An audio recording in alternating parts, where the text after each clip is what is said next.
Hello, Steffi here. It's time to talk real people, real lives. Today's topic is something different, but very inspirational. And I call the session Kaupapa Driven. Our guest today, she is full of energy. If you think I'm the pocket rocket, I think somebody else is the pocket rocket. Her life is committed to helping everyone. And sometimes she puts herself on the back burner. So we will find out what she's actually going to do to energize herself to help all the people she is making a difference every day. So I can't wait to hear everything what's going on in her life at the moment. So please welcome our guest Tania today.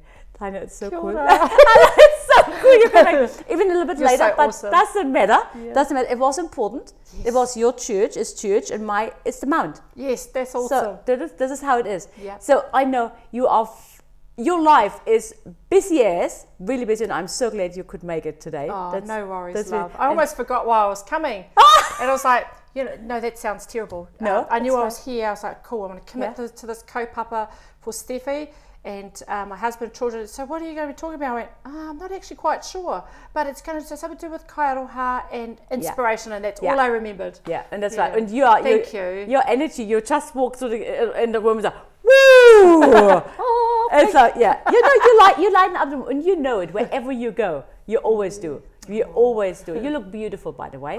I wear pink for my friend Vicky. Yes. She's on the Kai Aroha team, and she's got cancer, and she's living a full life. Oh my! How old is she? She's not focusing on dying. She's focusing on living. Awesome, and that's what we all should do. Yes. How old is Vicky? Oh, I don't know. She's 20s, 30s, 40s? Older. Oh gosh. More mature in the 60s. More mature. Yeah.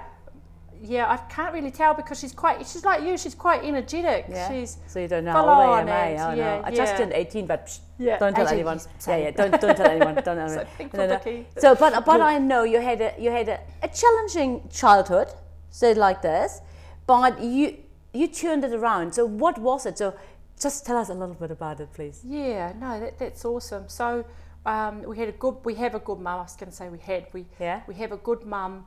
And she's quite strict, quite firm with us, and she taught us to make do with what we get. And sometimes you don't realise that until later on in life, a little bit later. So when food was scarce, even way back then, so my whānau and I, my siblings and I, we experienced poverty, and but we weren't homeless, even though we were quite nomadic. We moved around a little bit. So I sort of know what that's like for our homeless people, but they're really chronic homeless, they're living in their cars, that sort of thing. So when food was scarce, Mum always took care of us, and even if it was one tablespoon of mince, I remember getting on a couple of occasions, 1 tablespoon of mince. I remember my brother getting 1 egg. Another time it was 2 Brussels sprouts, and a little bit of chicken in a bowl, and there were some bugs. Mum forgot to wash them out.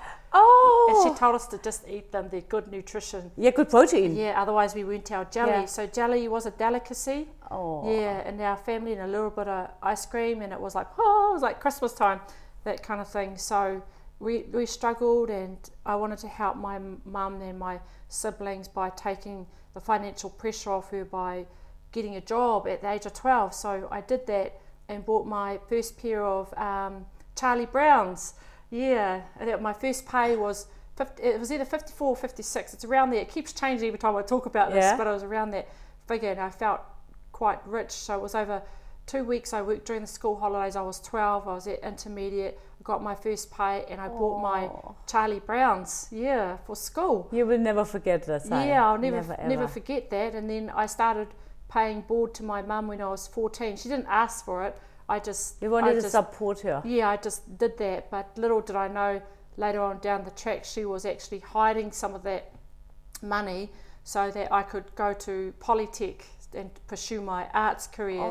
So she saved the money what you gave her to support her. So she saved it for you. Yes. But then she'd even take money off me, and I'm like, "That's my money." But she would hide it. Her way of teaching you to save your money is she'd take it off you and hide it under the mattress. Wow. Funny, eh? Yeah. And I was like, how do you know I'm not going to steal that? I wouldn't do that. She'll bash me. Yeah. You had respect, eh? Yeah. Oh, and when did it start with the art? Because I know you have lots of good projects. Well, I just loved drawing. It was my getaway thing, and the boys used to challenge me at drawing. And I remember entering the Sunday News. Does that paper still exist? I think it does. Sunday News? The Sunday News, I don't know. And I won this drawing competition. It was $50. Wow! Yeah, I drew a guy on a bike. Again. Yeah, and I can't remember what I did with that money, but I would draw houses. I liked architectural design. So I applied to become an architect at Auckland Uni later on, and I got in, but I didn't go because Taff and I had Wiremu, and I didn't want to be studying and raising our child while I was studying, so I didn't go there, and so I just kept doing my art, and things got tough at home as it is with many families, and my mum just had my youngest two sisters, and I felt a bit stink because I was leaving to pursue my life, and mum was gutsy, she was like hardcore. I'm sorted, I got this. I can do. She has I can do attitude. Yeah. So what is the age difference between your siblings? Oh, I was 17 and my sisters were just born. Oh my God! So you have Yeah. So that's Awhina and Aroha. Yeah. Yeah. So they were just probably I got a couple so this is sex. Yes. Oh. We found out on Facebook. Yeah, I know, right? I know. This is my sister. I know your sister. Yeah. Oh, so you have 17 years. Okay, yeah. Yeah. So I call them boobies. Yeah. Just they were the babies, but I called them boobies, and I still call them boobies, even though Awhina's about to get married, and so it's like booby 1, booby 2. I love it. That's cool. Nickname. So I went off to Polytech. Yeah. I saved. I worked in the hot bread shop. I passed my NCA level 1. Back in the day it was school cert. So it was all different. My grandfather shouted me a trip to Australia with my whānau, my extended whānau. So did that, saved my money, came back, worked in the hot bread shop, and we still went to school, and you do what you do, and then my sports helped as well, because one morning I just didn't feel the urge to get up. I felt so lost, depressed and down, and it just kind of hit me as like a bulldozer just went boom, and I just woke up, and I didn't even cry, I didn't even feel sad. All I knew, I just felt really, really low, and then Mum was like, get out of bed. You still can hear it, I guess. yeah, I was like, gulp, and we had no choice but to get up, and we had to do lawns and clean out, and I was like, oh, I'm just so depressed. But back then I didn't know who to talk to. You bottle it in. Emotions just got suppressed, so I just left it there, and so I just injected into my swimming and my basketball and doing my art to keep me alive, believe it or not. Yeah. And then I was going to a youth group as well, and I think this helped as well. Did you talk about this as well? No, I didn't talk to anybody about anything, nothing at all. So I just chugged along. So everything, all your emotions, what you felt, your depression, you put it in your artwork. Yeah. So does it show? Because I didn't know how to express emotion. That's interesting. It felt like I wasn't allowed to. Not that anyone said don't do that, but you just get on with it, kind of thing. Yeah. And then I met my husband. Like, oh my goodness! How did he cope with it? Oh, he was good. Yeah, he's still married to me, so that's good. Oh my god! Yeah, how long have you been married for? Why now? Yeah, 20 years. Oh, awesome! So, but we met at art school. Yeah, like I wasn't even into him. He just looked like a hot guy from the coast. I was just focused on my arts, and these other girls in the class, they liked him, and then I sort of got a bit of an attitude about these other girls, in the Polytech that were after Tāwhai, but he was so just focused on his work, he ignored it. He just carried on, and and because I wasn't after him, I sort of just got on well with him, and we became mates and talking about our art, and I just liked the way he worked his art and everything, and so we just became K mates, and then started getting fuzzy feelings. Yeah, so did he. Good. That's awesome. That's awesome. Yeah. But this is good because he didn't feel under pressure. It's really, really slowly, no? So he said, "Oh, there is something. Oh, yeah." Well, he said to me, "Oh, I'd really like to take you home one day," and I'm like, "Oh, I'm not that kind of girl." And then he's like, "No, I don't mean it like that. To meet my whānau and my spiritual maunga, hikurangi, and meet my parents, meet my my grandparents, and one of them had passed away 3 months later after we actually, decided, hey, let's go out together, kind of thing. Yeah, so both Tafa and I, we brought our own personal baggage, if you want to call it that. Struggles, into our relationship. So we just supported each other. But you're good teamwork. So what I always see in the social media stuff, so you do things together. It's amazing. You're an absolutely amazing couple. So lots of fun. We have lots of fun. Especially at home, or when it's just us, him and I, and when we're out in public as well. So you're not. And he just lets me do my thing. And I try and tell him I'm doing this and that. He goes, "Hun, just need to know times, that's all." Just in one sentence. He's well trained. That's a keeper. That's But with all the things you're doing, you're a teacher as well. You're still. Oh my gosh, 17 years. Oh. Yeah. So, but look, you're a teacher. You do your artwork and you do huge projects for our community. Yes. For the homeless. Yeah. Can you talk about it? I think it's when I did the real research. It started in 2016. Yes. Yeah. Yes. When you what is just like, oh no, or because what you experienced as a kid, and they said, oh no, I want to make a difference. Yes. Well, I didn't even think about making a difference. I I'm someone called me a pioneer. I just go and do stuff. So when I was teaching at Tauranga Girls Program, I developed and implemented a contemporary Māori art course, and that's still going 10 years later. And it's still going. So cool. And now and then I'd help the teacher in charge, but she's doing such a great job now that she doesn't really need me anymore, but we're good mates, and Sarah and I, and and then Tafa and I, we developed an after school program based around sports, healthy eating, and the arts. So this is while we're studying at Massey. I was like, oh, who does that? And the numbers were growing. There's like a list of 50, like a waiting list, because people wanted to be involved with this program. We were doing it because we had no jobs and we were students. So that was a huge risk. We left our jobs here in Tauranga and shifted to Palmerston North and went on a student type benefit. Back then it was easier to do that. Oh my goodness. Yeah, well, not really that easy, because they questioned, like, oh, we thought we could do this. Yeah. So that was a while ago. Yeah, that was 2008, 7, 6, 2005. Okay. 2000 end of 2005. So how long did you stay there? Only for 2 years. Mm-hmm. Yeah, but we set up this. It's called Breakthrough Through Kids, and I think it's still running. We designed it and everything. That is cool. Yeah. Look, you did it at the Girls' College. You did this. Yeah. Oh my goodness. So in this other big project for our homeless here in Tauranga, started in 2016. Yes, with Kai Aroha. So it was actually a couple of years before that.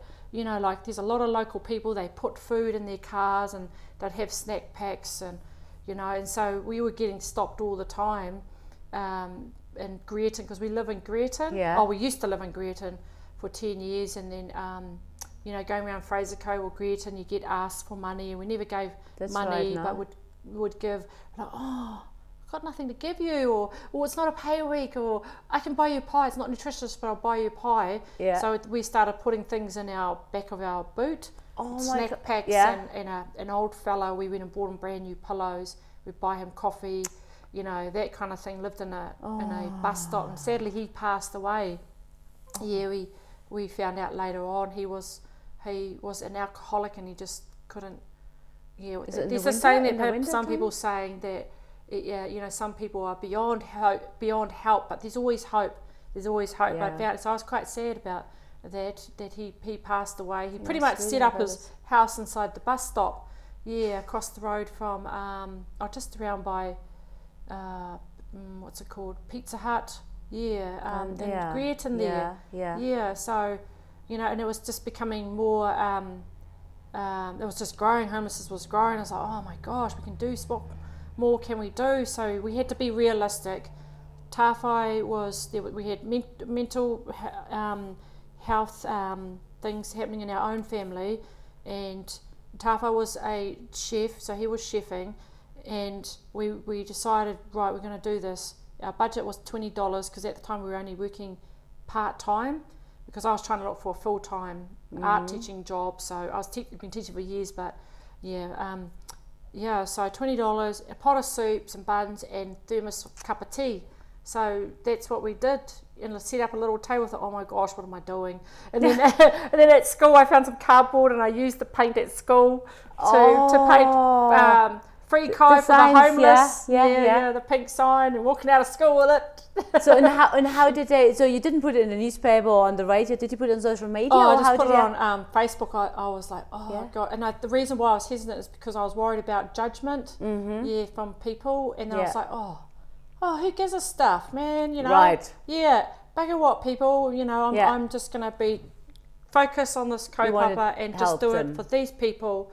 And that's it, because there were elderly people, there were children, you know, all walks of life. Yeah. So, and then it just blew out. So when you the first day, I guess you will never forget the first day. Yeah. So how many people turned up actually on the first? Two. Yeah. Two people. Right. And then but you did the same yes. Day, a weekday every Friday. Yeah, so the same time. So then we chose a day. And we found out at the time, like right now, there's a meal every night of the week in Tauranga, but or nearly every night. But at that time, 4.5 years ago, there was only like 3 meals. There was Under the Stars, and there was 4. There was Elim Church, and I think St. Peter's, and there were other groups doing things during the day or something. But they the exposure of what they were doing wasn't prevalent on social media, so I found out afterwards. So I thought, I'm going to just smash it out there, and you know, so then over a month. But Liz Kite from Under the Stars, I went down there just to have a talk with her and took some food down. My mum and I, because my mum was into it as well, and you know, and we were like, and I said, man, the people aren't coming, and she wanted to join me. She wanted me to join Under the Stars, and I went, oh, thank you, but I just want to do this on my own. It's not about me being a glory hound, or I want to do this, but sometimes if you have your own kaupapa, you need a. Sometimes other people's kaupapa can make your kaupapa blurry. Yeah, not that they set out to do that. Like, but you wanted to have your style, how you wanted to do it. Yeah, fair enough. And I wanted to keep it real simple. Yeah, real simple. And I still think I'm keeping it simple. This is amazing. So it started from an idea, and now it's growing and growing. And I think also the consistency, because it's always the same day, the same time. They know they can rely on you. You will be there, or you guys, or your team will be there. You've got a team now. Yeah, I've got a good team. Yeah, good team, which is really awesome, because Kai Aroha has become bigger than me, if that makes sense. Yeah. Because you need a team. You can. Yeah. So I had to. My committee, who was so beautiful, they go, oh, you need to let go. So I said, no, not yet. I've got to make sure things are done properly. You delegate. First, I didn't want to give my team delegates a half-cut job that I'm trying to still work out myself and smoothing out. I was trying different things. Let's try it this way. Let's try it this way. Let's do this way. Okay, we're going to do that way. You know, and then I'd let the team know, and you know, and then I'd get. I present the ideas to them and ask for their ideas, and you know what I'm saying? Some brainstorming, not everybody. Hey, what do you think about this? First, or they put up with me. I feel sorry for them. We're going to do this. Yeah. I know. I'm like, oh no, Kai Aroha, Papa more. What?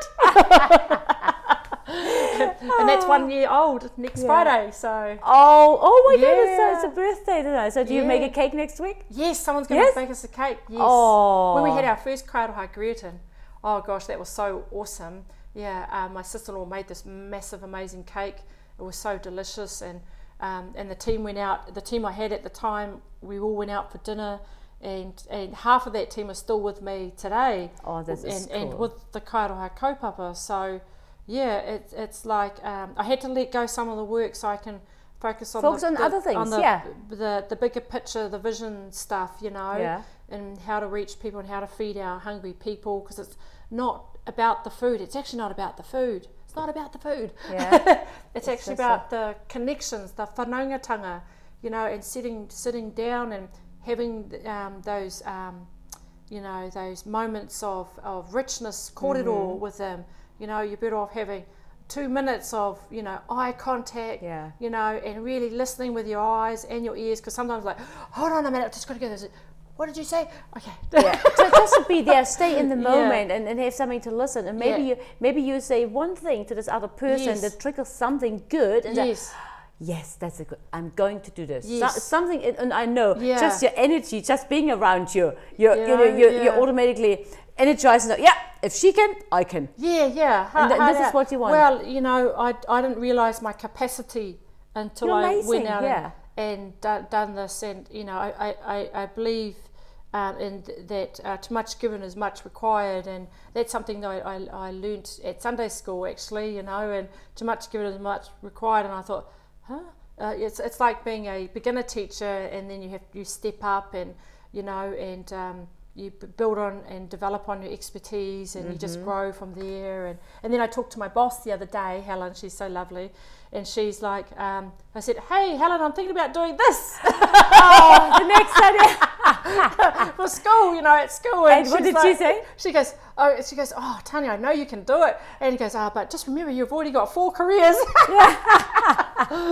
So what do you do for yourself? Well, I like eating. Okay, yeah, that's fine. I like spa pools. I like hanging good. with my family. Yeah. I don't have a spa pool, but my husband made this bath. Yeah, and he surprised me like with the box, and it's got me time. You know, oh, and that's nice. Yeah, with a bathtub in it, and but our hot water tank is quite small, so you know everyone has to have a shower first, otherwise they have a cold shower after. Okay. So because I said, I just need more me time, and I sort of got lost in that, like, what does me time look like? So I just love what I'm doing, and then I love going out with my family when we go and have lunch together, dinner together, and bonding time. And not everyone on social media sees that. Yeah. You know, because some stuff we just keep for ourselves. It's fair enough. You don't have to put everything on social media. Yeah, just most things. No, just 99%. Yes. But this is so good to see. You know, even you help everyone in the community. That's what I was reading. She is a crazy one. As soon as she has an idea, she's going to do it. Nobody can stop you. And then worry about how it's going to work. Yeah. But like then I was like, oh well. You say yes, and then figure out how you do it. I guess it's a bit like the idea is a bit like my hair, and it needs to be tamed. So you know, I have my husband, my children, and my mum, and my team, who and my colleagues at work, you know, especially Joe and Helen, and you know, they help me tame things like calm down. Not everything at the same time. Yeah. So how many do you have, like, if you feed in Papamo at the moment? It ranges. The number ranges every week. One week could have 10, then another week could be 20. There's one week there was 60, and another week there was 104. It's kind of like that. But we so far, I know I've miscounted, but because the last time I counted, I had calculated we had served 17,000 individual meals just for one night a week in the last 4 years. So that was at the 4-year mark. That's not including Christmas dinner. That's not including the 1,500 meals during COVID, you know. So this is absolutely amazing. It's insane really. When you look at it. All those numbers. But that must feel so good. You make a difference to those, because we all could end up in the same situation. Oh, I know. You don't know. Yeah. Well, it's good because it's the Kai Aroha story is reaching kids in schools, and that's why I put up a lot of videos on the Kai Aroha page and advertise all that kind of, or not advertise, but promote it, you know, because that's all I can handle. Otherwise it's too big. Yeah, and people offer to do the posts, and no, I'll do the posts because I'm a designer, I'm an artist, so I do all those. But that's within my capacity. That's all I can do. But it's enough, thank God, for social media. Yeah. But it keeps the awareness of poverty at the forefront of people's minds. So you know, so it's a real thing. It's everywhere. It could be with your neighbour and you don't even know it because it's hidden homeless. Otherwise, you know, hidden homelessness isn't always exposed, you know, not always looking rough. People are ashamed to talk about it, you know? Yeah. Like, that is the next thing. Yeah, but like you don't have to. No. Like I say, it can hit everyone. Yeah, definitely. At any time. We met this homeless, he wasn't homeless, he was homeless, didn't have a home, he couldn't afford rent, yet he was a manager of a company. Yeah, and he was living in his car, and he said to us, he goes, I'm actually fine, I don't need any food, but I live here in the car park at Memorial Park. So that was 4 years ago. Yeah, but I live in this car park. I was like, bro, where do you go and have a... Yeah. I didn't even know this guy, I'm calling him bro. Yeah, that's right. But, you know, you could tell he was a professional type man, but you could tell he also felt a little bit ashamed. I said, oh, look, you're not alone. You're not the only person I've met, you know, who is either running a business or on a good payroll but can't afford rent and living in their car. So he said he lives out of his car, and he's has a friend that he goes to have a shower every day, and it's all hush hush. And he said not even his CEO or any of his work colleagues knew that he was homeless. He'd been homeless for like 8-9 months. Yeah, wow. Yeah. There are stories out there. Yeah, some pretty Very rough tough, stories. Yeah.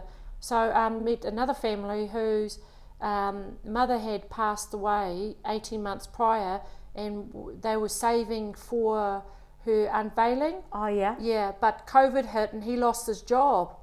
Yeah, so they were pretty crushed. They had these plans to do things with their kids. They live pay packet to pay packet like lots of people.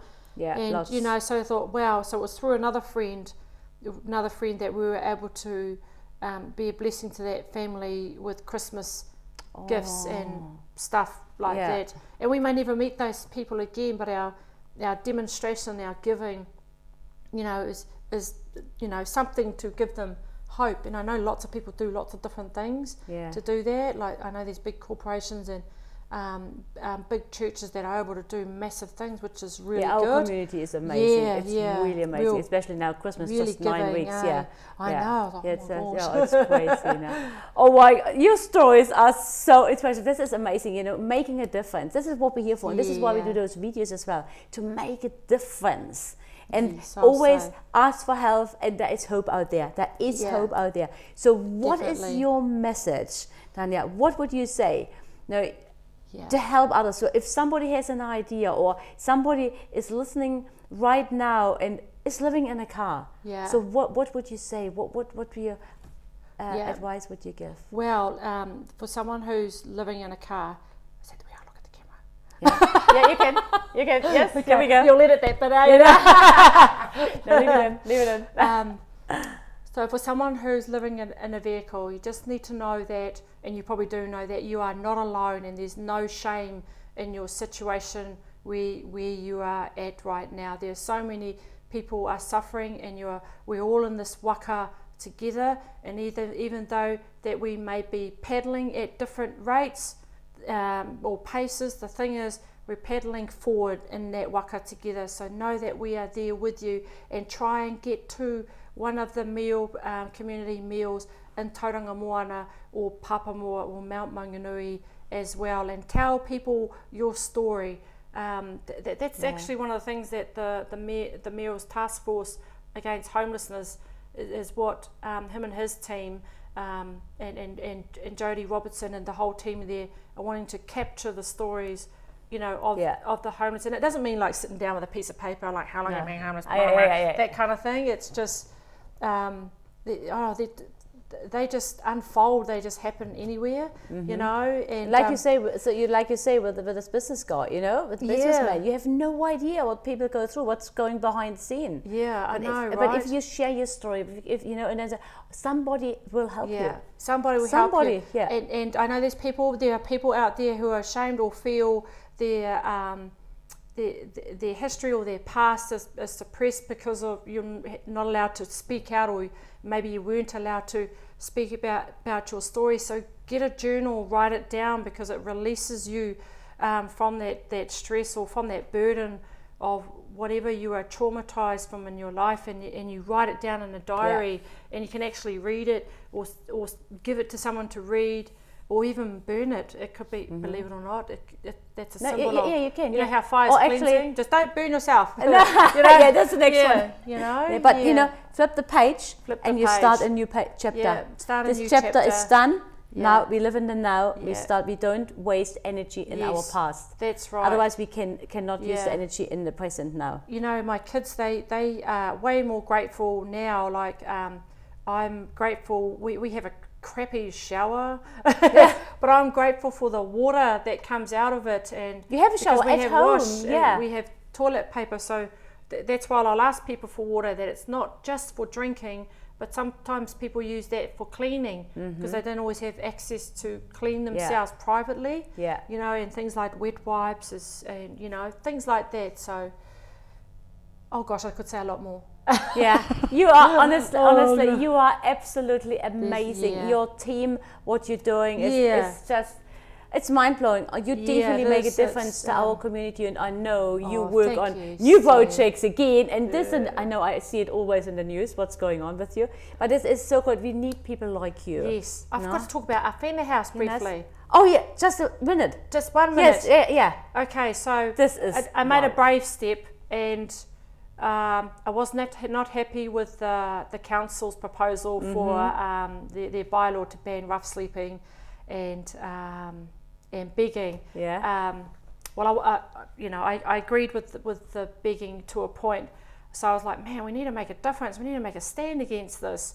You know, it had to be something that would be remembered. So I did the hikoi for the homeless. Yeah. You know, so I put it out there that the papers were jumping on it. I thought about doing it at 2:00 in the morning while I was painting.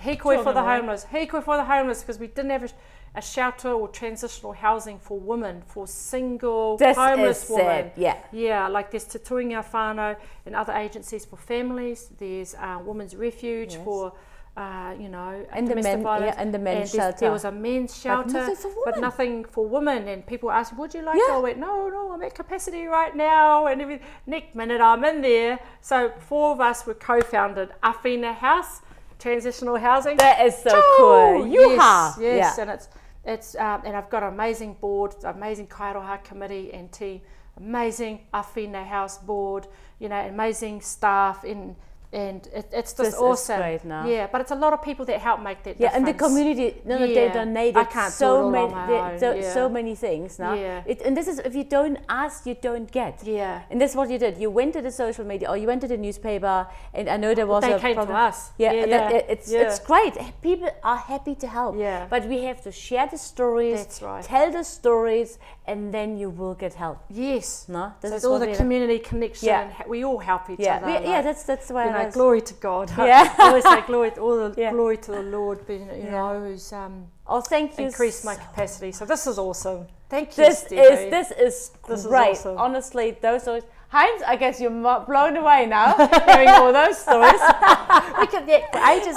We can. Oh God, eat your lollies. There are more stories coming out. But I wish you all the best for all the projects you're in at the moment, and you're still going on, because I know you suddenly you have another idea, and you're going to do it. How can I help this person? How can I help this community? Yeah. Are you going to? And we need people like you. You know, you are a doer. You say what you do, and you do what you say. And this is great. Hey, thank you so much. Thank you. Thank you so much for sharing your story. You're a doer too. I love this. Woo! Can you feel the energy? Can you feel it? This is great, and we need people like Tania. So what are you up to? Are you living in your car at the moment? Go out and ask for help. Share your stories. Don't be ashamed. It can hit anyone and everyone at any time. So just do it. This is really our message today. Just do it. There is hope, and there are people that definitely will listen to you. Hopefully it helped you. Share your experience, what you have. Remember, we are on this journey together. Let's share the conversation, share your thoughts, and also subscribe to our channel.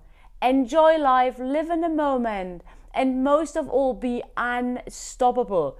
You are worth it, and that's all that matters. It's time to talk. Bye for now. See you soon.